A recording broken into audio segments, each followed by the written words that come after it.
There comes a time in all of our lives that we need a friend. And I decided I'm going to stand up here this morning and tell you all about my friends. Each and every one of them. I know you have a few hours. And if you were to do the same thing, you would take a few hours as well. And that's okay. One of the most valuable resources we have are our friends. I know from my own life, I look at the friends that I have. I'm one of those fortunate people that married my best friend. And I've still got some others that keep me in line. You know, a friend is a marvelous thing. A friend's the kind of person that will tell you when you're full of bananas all the way up to your ears, and you won't mind it a bit, and you'll listen to them rather than listen to anybody else because they're your friend. They will love you no matter how dumb you are, no matter how stupid you are, no matter what kind of dumb things, stupid things you may do. They will love you even if you come to church wearing socks like these. That's a friend.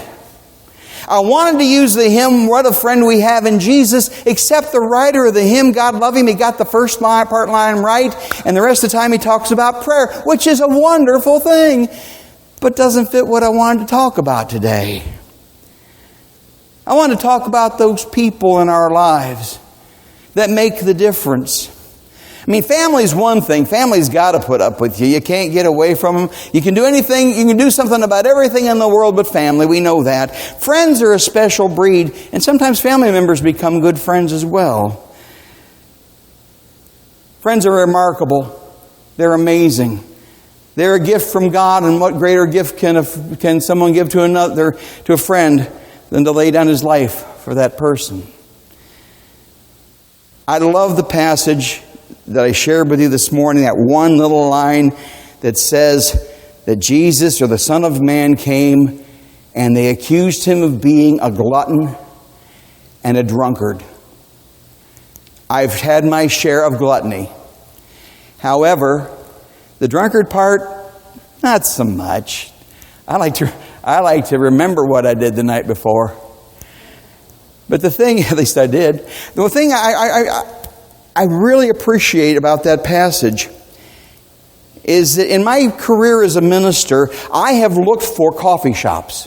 I look for coffee shops everywhere I've gone. Someplace I can go and let my hair hang down and talk to people of all kinds, of all sorts, and not have to be, not that I mind dealing with my congregation. I love my congregations to pieces. But it's nice to see them at the coffee shop. It's nice to see other people that I get to meet that they may not, the folks in the church may not feel comfortable in introducing me to them. Because some of them were very interesting. Some of them were the kind of people that they accused Jesus of associating with. Sinners and tax collectors. I used to go to the Blair House back in Lewisburg, Kansas. It's no longer with us. Sad. It's a beautiful place. Great food. Marvelous coffee. And a sweet roll that was about the size of your head. Never eat anything the size of your head, right? Guilty. Dozens of times. And I met people in that setting, in that restaurant, that some folks in my congregation saw as being sinners and not necessarily the kind of folk they figured their minister ought to be associating with.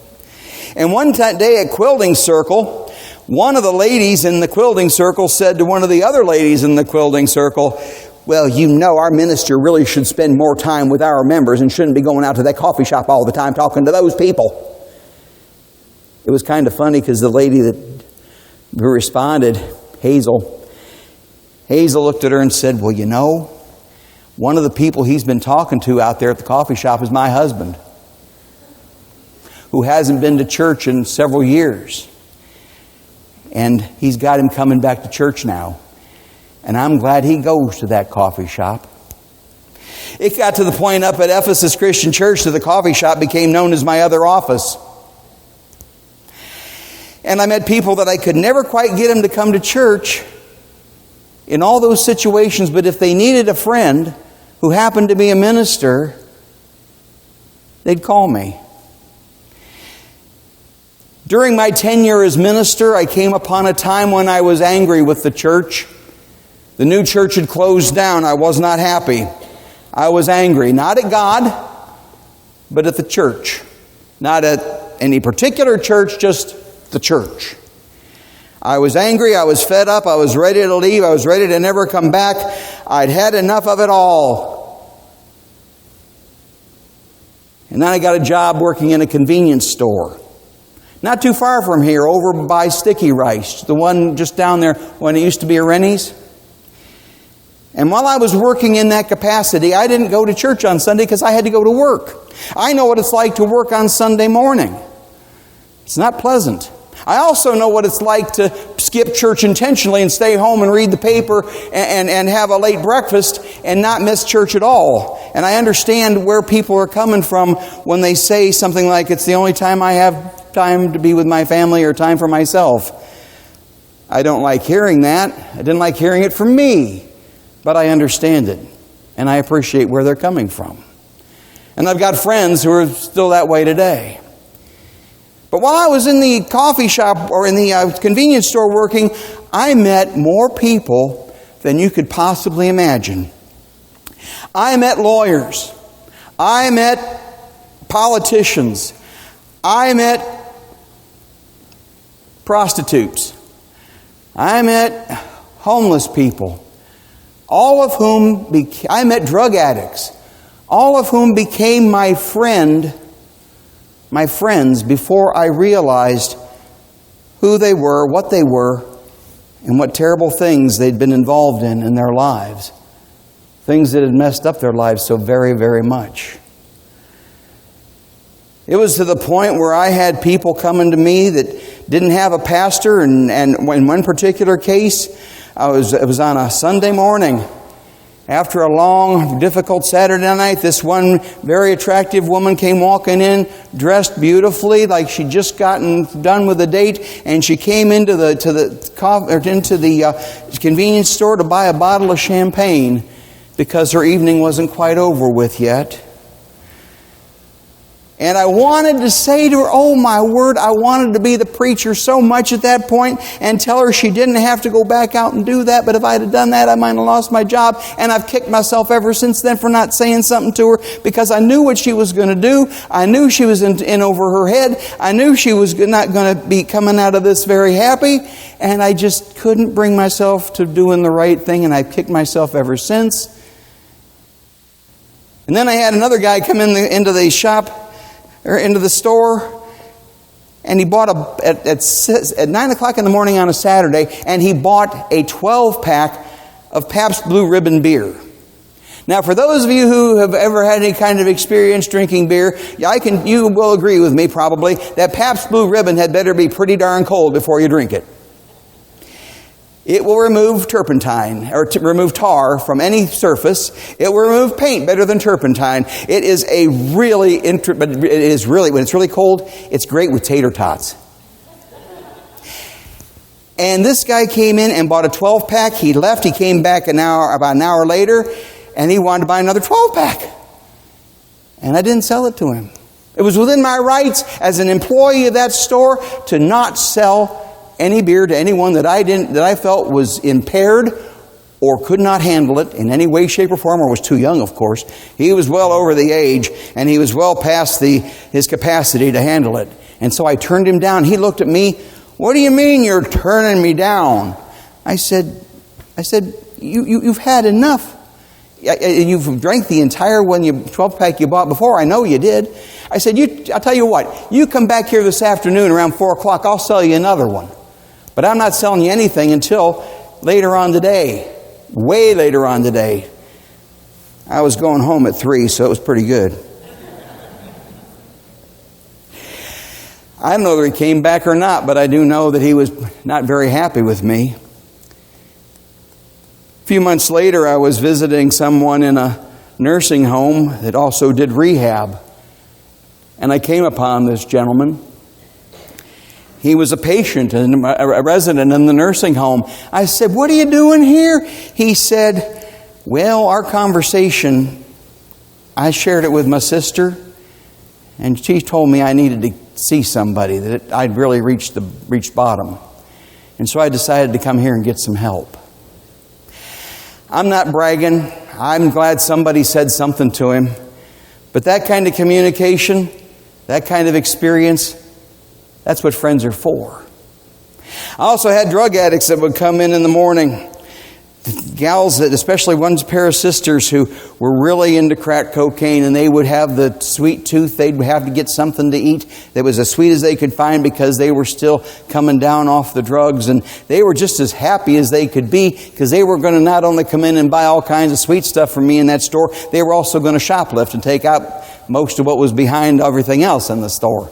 And so I had to keep a real eye on them. I knew this. And when they came in they got there at 6 o'clock in the morning, and I got there at a little before 6 to open things up, I was more than a little concerned, and I wondered, how am I going to handle these people? How can I really do something that will protect me, the store, them, and there won't be any reason to get anybody in trouble? And I decided the best way to do it was to treat them like human beings. And I found out as I went along that was something that had not happened to these people for a long time. Because of their capacity for drugs and the problems that they caused, a lot of folks stopped treating them like human beings and treated them like they were some kind of a pariah and never made them feel welcomed anywhere. It got to the point where I would show up at the store and they'd be there waiting for me, and I'd say, I can't open up right at the moment. I got to get things together. They'd say, you go do whatever you have to, Mark. We'll wait out here, no problem.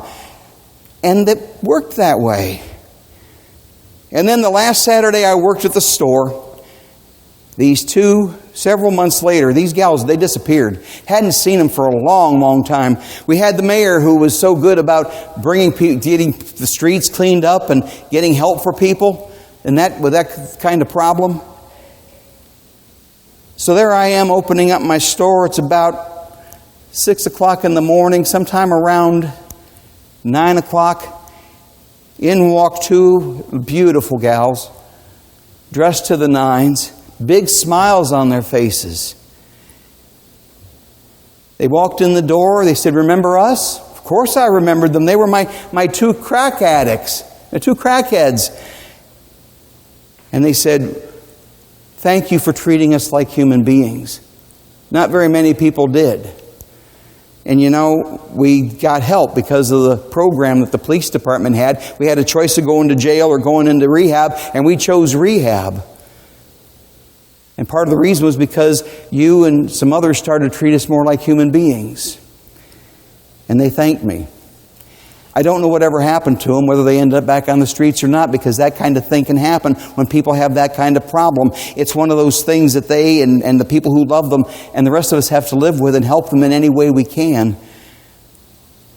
I'm not bragging again. It's just something that I fell into because the good Lord led me to a place where I could not only meet people, different people, but I could meet the kind of people that you and we church people talk about all the time and become their friend and do something that probably no one else had ever done.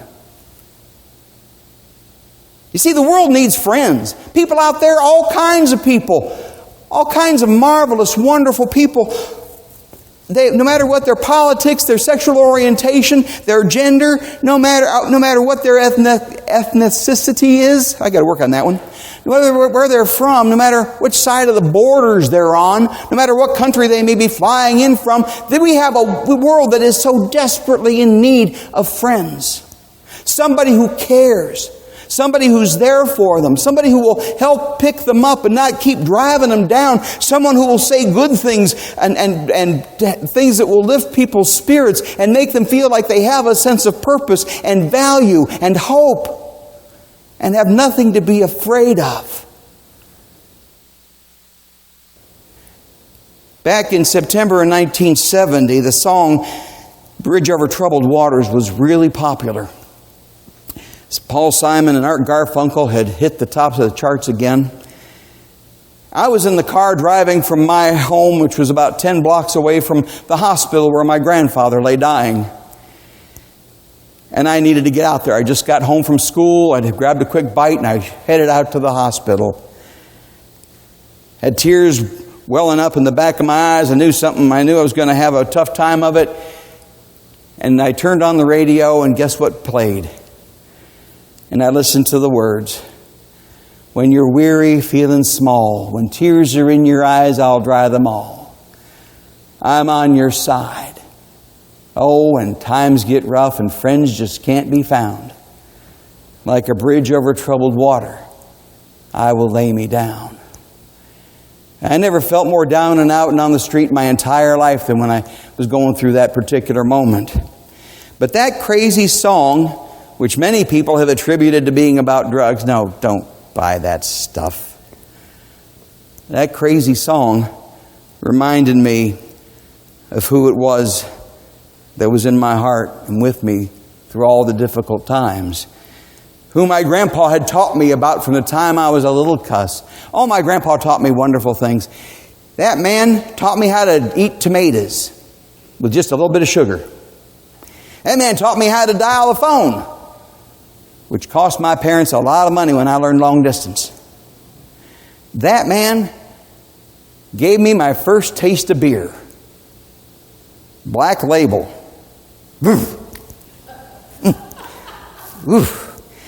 More paint remover.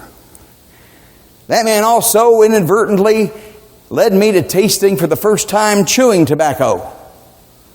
He had such a grand look on his face when he had a chaw. He was just enjoying it, sitting there chewing that stuff that looked like raisins. And I saw a little bit of it on the couch, and I reached over, picked it up. I was about 5 years old. I stuck that in my mouth, and I started chewing on it. You never saw a kid head for the bathroom sink any quicker than I did. Awful stuff.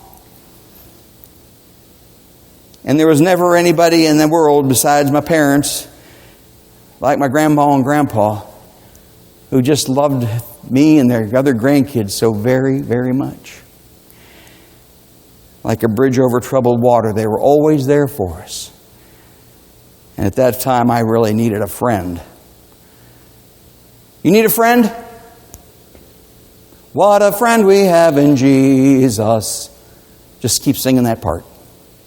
It's a grand reminder of just what a great friend we have and what a great friend we're called to be. Even to the folks that everybody thinks, well, look at him, he or her, they're gluttons. Terrible thing. Look what they're doing. They're gluttons and they're drunkards and they talk to sinful people. Yes, I talk to everybody I meet. My wife wonders what I'm going to do next when we go to the grocery store. And know everybody in the grocery store and talk to each and every one. And Chrissy's there. I don't know how he does it or why. She knows it's just the way I am. Right? Yeah, okay. In the meantime, we have a new pastor coming and she's going to need some friends. And she's going to need some places to go where she can meet more friends. And she may want to go to places that you and I are going to look at like, why would she want to go there? But in fact, there are some folks out there that she might meet. There may be a funeral she might get in contact with. Somebody needs a pastor for a funeral or a wedding. Somebody needs some counseling because of what they're facing in their lives. They might be someone who is in need of more help than we can possibly imagine, or they might just need a friend. And she's going to need a lot of friends. And that's what we're here for, to make sure that she knows that she can come and talk to all of us. And she will know without any shadow of a doubt that we are her friends. Okay? That's your lesson for this week. No homework. Just think about it. And pray with me. We thank you, dear God, for our friends, each and every one of them. For all the experiences we have in meeting them in all the walks of life, and all the places we go, and all the things we do. We thank you, dear God, for the opportunity to be a friend, to reach out, to care, to share, to love in your name. And for our friend and brother Jesus, we give you so much thanks. And in his name we pray. Amen.